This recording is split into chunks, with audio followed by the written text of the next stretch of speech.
Hey guys, welcome to my video. So guys, इस topic में मैंने काफ़ी टाइम से वीडियो नहीं बनाई और ये काफ़ी इंपॉर्टेंट टॉपिक है जो लोग इंटरव्यू देने जा रहे हैं। एंड आपने जैसे थंबनेल देखा होगा तो उसको मैं डिटेल में डिस्कस करने वाला हूँ। ये वीडियो थोड़ी बड़ी होने वाली है, बट मैं आपको ये सजेस्ट करूँगा कि हर एक पॉइंट को अच्छे से सुनकर जाना। ये आपके लिए बहुत हेल्प करने वाला है।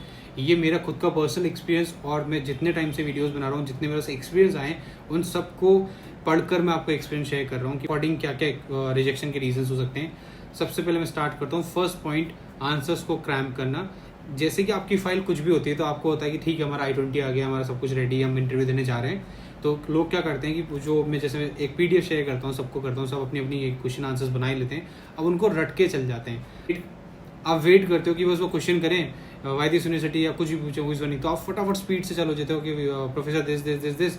आप कोई होता है कि बिल्कुल अच्छे से बोल भी देता है जो रट के गया है, फंबल भी कर जाता है बीच में बताते बताते कि ठीक है, फिर रुक जाता है, डर जाता है, कॉन्फिडेंस लूज कर जाता है। पर लेकिन ऐसा नहीं है कि आप अच्छे से ही बोल रहे हो, सारे आंसर बिल्कुल एकदम बोल रहे हो, तो उनको पता है कि आप बिल्कुल पहले से पढ़ कर आए हो और उसकी वजह से वो रिजेक्ट कर देते हैं। अभी मैंने खुद ने एक US एम्बेसी की जो इंस्टाग्राम पे पेजेस है, मैंने उसमें भी देखा कि खुद काउंसलर बोल रहे हैं कि हमको पता है आप क्या करके आ रहे हो।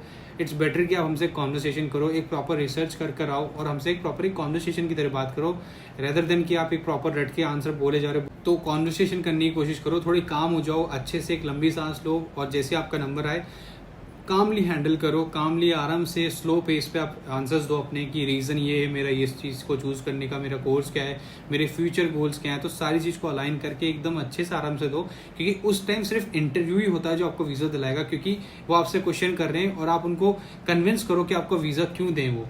तो पहला पॉइंट ये हो गया। इसके बारे में कोई क्वेरी तो इंस्टाग्राम पर DM कर दो। दूसरा point, low rank university and low tuition fees. अब लो रैंक यूनिवर्सिटी में क्यों बोल रहा हूँ, नॉर्मली आपको पता है अगर आप लो रैंकिंग में जाते हो तो वीज़ा रिजेक्शन ज़्यादा होते हैं, लेकिन मैक्सिमम स्टूडेंट क्या होता है, गलत कंसल्टेंसीज में जाके या उनकी थोड़ी प्रोफाइल वीक होती है तो उनको लो रैंकिंग यूनिवर्सिटी मिल जाती है। तो लो रैंकिंग यूनिवर्सिटी आपको हमेशा रिजेक्शन ही दिलाएगी 99%। आप नॉर्मल से ज़्यादा अगर एक अच्छी यूनिवर्सिटी में आपके सामने रखता हूँ, एक लो रैंकिंग यूनिवर्सिटी सामने रखता हूँ, तो आप कौन सी चूज़ करोगे? नॉर्मल सी बात है, आप हाई एक्सेप्टेंस वाली यूनिवर्सिटी चूज़ करोगे। तो लो रैंकिंग अवॉइड करो, एक डिसेंट यूनिवर्सिटी चूज़ कर लो। मैं ही नहीं कह रहा कि आप 1 करोड़ वाली यूनिवर्सिटी में जाओ, बट एटलीस्ट जिसकी फीस 15-20 लाख रुपए 9 मंथ्स की जो आपकी फर्स्ट ईयर की फीस होती है वो चूज़ करो, थोड़ी बेटर हो। काफ़ी है, ऑरिगन है, AZU है, आपके NYIT है, काफ़ी यूनिवर्सिटीज़ आपको मिल जाएंगी अगर आप रिसर्च करोगे। और एटलीस्ट 6 to 7 5 to 6 7 यूनिवर्सिटीज़ में अप्लाई करो, जिससे कि आपके ऑप्शंस बढ़े और जिसमें ज़्यादा वीज़ा एक्सेप्टेंस हो उसमें आप जाओ, क्योंकि एक बेटर यूनिवर्सिटी से बहुत फ़र्क पड़ता है। मेरे जब मैं इंटरव्यू देने गया था तो मैंने देखा था आगे एक स्टूडेंट थी जिनका सिर्फ एक क्वेश्चन में एक्सेप्टेंस दिया था। ये मेरा लाइव मैंने जो देखा था, सबसे फास्ट वीज़ा किसी को मिला है, क्योंकि उनकी यूनिवर्सिटी बहुत अच्छी थी। मुझे याद नहीं आ रहा उनके यूनिवर्सिटी का नेम, बस उनसे एक क्वेश्चन किया और सीधा एक्सेप्टेंस दे दिया। तो यूनिवर्सिटी भी बहुत मैटर करती है, ट्यूशन फीस भी बहुत मैटर करती है, आप कितना इन्वेस्ट कर रहे हो। अगर आप एक मिनिमम इन्वेस्ट कर रहे हो, अब लोग बोलेंगे भाई हमारा तो 10 लाख वाली यूनिवर्सिटी में वीज़ा लग गया। तो अगर आप क्वांटिटी देखोगे ना, तो 100 में से सिर्फ 5-6 बच्चे होते हैं जिनका कम लो रैंकिंग और लो ट्यूशन फीस वाली यूनिवर्सिटी में वीज़ा मिलता है। वो भी उनका एक लक होता है। तो मैं इसलिए ही बोलूँगा कि आप लो रैंकिंग यूनिवर्सिटी और लो ट्यूशन फीस यूनिवर्सिटीज़ को अवॉइड करो। थर्ड पॉइंट होता है सबसे इंपॉर्टेंट पॉइंट, जो कि एक गैप। काफ़ी लोग होते हैं कि 2 साल का गैप कर लेते हैं, 3 साल का गैप कर लेते हैं, 4-4 5-5 साल का गैप कर लेते हैं और उस गैप को कैसे न कैसे फेक एक्सपीरियंस है कुछ ना कुछ से कवर करके चल जाते हैं। और वो सीधा जब वो देखते हैं, क्योंकि आप फिल करते हो लेटेस्ट एजुकेशन, जैसे मान लो 2022 में आपकी एजुकेशन कंप्लीट हुई है, तो वो पूछते हैं, अब आप बोलते हो कि मैं वर्क कर रहा हूँ, तो वो सोचते हैं कि आपने स्टडीज़ करी, फिर 2 साल वर्क करा, अब आपको मास्टर्स क्यों करनी है। बड़े कोर्स में आपको उनके लिए एक्सपीरियंस ही होता है, तो वो वैलिड होता है। पर लेकिन आजकल क्या है, नॉर्मल 12th के बाद भी ना 2-3 साल का गैप है, आपके बैचलर्स के बाद भी एक नॉर्मल कोई छोटी सी कंपनी का आपने एक्सपीरियंस दिखा दिया, तो वो आपको रिजेक्शन की ओर ही लेके जा रहा है। तो मैं आपसे ये बोलूँगा, अगर गैप है तो एक डिसेंट गैप रखो।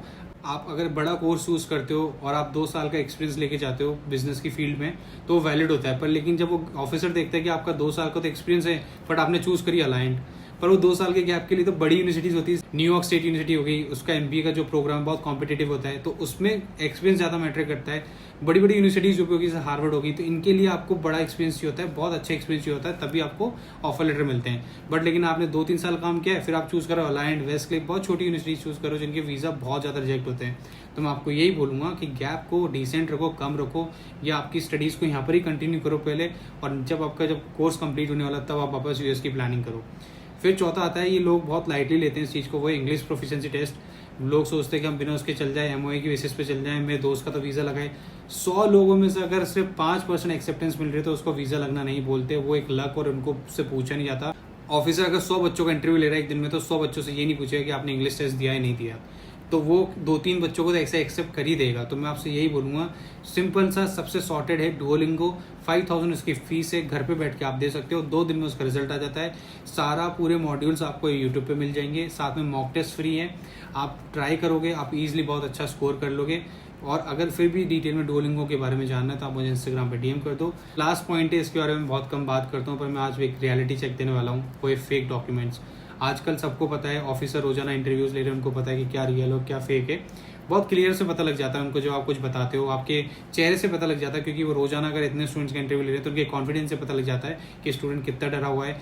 और जब वो बताता है कि उसने क्या किया है, उसको कितनी नॉलेज है, वो 2 क्वेश्चनिंग करते हैं और आपका पता लगा लेते हैं कि आपने वो जॉब की या नहीं की, आपने वो कोर्स किया नहीं किया है। तो मैं आपको यही बोलूँगा कि फेक डॉक्यूमेंट्स अवॉइड करो, क्योंकि फेक डॉक्यूमेंट्स अगर आप पकड़े गए तो लाइफ टाइम बैन हो जाओगे। First thing. सेकंड थिंग, आजकल लोग क्या करें, 12th के बाद उनका 1-2 साल का गैप हो गया, वो डिप्लोमा शो कर देते हैं, उन्होंने किया नहीं है, बस ऐसे फेक बनवा कर चल जाते हैं। और इससे बहुत सारे रिजेक्शंस भी आ रहे हैं। काफ़ी स्टूडेंट है जिन्होंने मुझे शेयर भी किए ये कि हमारा आफ्टर 12th हमने डिप्लोमा किया, फिर उनका रिजेक्शन आ गया। प्लीज़ ये अवॉइड करो। अगर आपने 12th कर ली और आप प्लान कर रहे हो और गैप ज़्यादा हो गया तो बैचलर्स की डिग्री यहीं इंडिया में ऑप्ट कर लो, उसको कंप्लीट होने पे आओ, जो सीधे आप अपने मास्टर्स के लिए फिर प्लान कर लो यूएस में, क्योंकि देखो यूएस इंटरव्यू पे ही वीज़ा देता है। मैं आपको यही बोलूँगा कि आप ऐसे प्लान करो आपकी फ़ाइल को कि आपकी कोई कमी नहीं हो, आपके इंटरव्यू को लेकर, आपके आंसर्स को लेकर, आपके गैप को लेकर, आपके इंग्लिश टेस्ट हो गया, आपके फेक डॉक्यूमेंट्स हो गए, सबको अच्छे से तैयारी करो। फेक डॉक्यूमेंट्स को मत करो, मतलब रियल डॉक्यूमेंट्स को करो। एंड ट्राई करो कि आपके गैप को अच्छे से फिल करो। दूसरा, आपके इंग्लिश टेस्ट को दो और आपकी फाइल को स्ट्रॉन्ग करने की कोशिश करो। एट द एंड मैं यही बोलना चाहूँगा कि देखो, कभी अब अगर आप न्यू यूनिवर्सिटीज़ में, जैसे इंडिया में अगर आप कोई भी डिग्री करना चाहोगे ना, तो ये होता है कि नॉर्मली आपको ना उसके लिए भी हासिल करना होता है कि आपको इतनी परसेंटेज चाहिए होती है, इतना कुछ पैसे लगाने पड़ते हैं। तब इंडिया में जब आप कोई कोर्स करना चाह रहे हो अच्छी यूनिवर्सिटी से, उसमें भी बहुत हासिल करना पड़ता है, बहुत मेहनत करनी पड़ती है, आपको वो स्कोर मैच करना होता है, या फिर आपका कट ऑफ में नंबर नहीं आता। तो आप यूएस प्लान करो, एक डिफरेंट कंट्री में, एक बहुत बड़ी कंट्री में, बहुत बड़ी यूनिवर्सिटी के लिए प्लान कर रहे हो, तो आपकी फाइल स्ट्रांग होना बहुत जरूरी है। आजकल की नॉर्मल कंसल्टेंसीज छोटी यूनिवर्सिटी में लाके स्टूडेंट से पैसे ले लेती हैं और किसी ना किसी उनको फंसा देती हैं। मैं आपको यही बोलूँगा कि बड़ी कंट्री में अगर आप प्लान कर रहे हो, यूएस यूके में प्लान कर रहे हो या कहीं भी और प्लान कर रहे हो, आपकी फाइल को पहले स्ट्रॉन्ग करो, तभी आप कंसल्टेंसीज के पास जाओ। अच्छी परसेंटेज, इंग्लिश टेस्ट अच्छा, अगर गैप है उसको अच्छे से सच में जॉब एक्सपीरियंस से फिल करो, रियलिटी रखो, थोड़ा आपके इंटरव्यू की अच्छी से प्रिपेयर करो। कोई भी डाउट है, किसी भी क्वेरी में विदिन 24 आवर्स के हर एक इंसान को रिप्लाई करता हूँ। शेड्यूल फ्री कॉल शेड्यूल करता हूँ, मैं सबको टाइम देता हूँ, अच्छे से सबकी क्वेरीज को सॉल्व करता हूँ।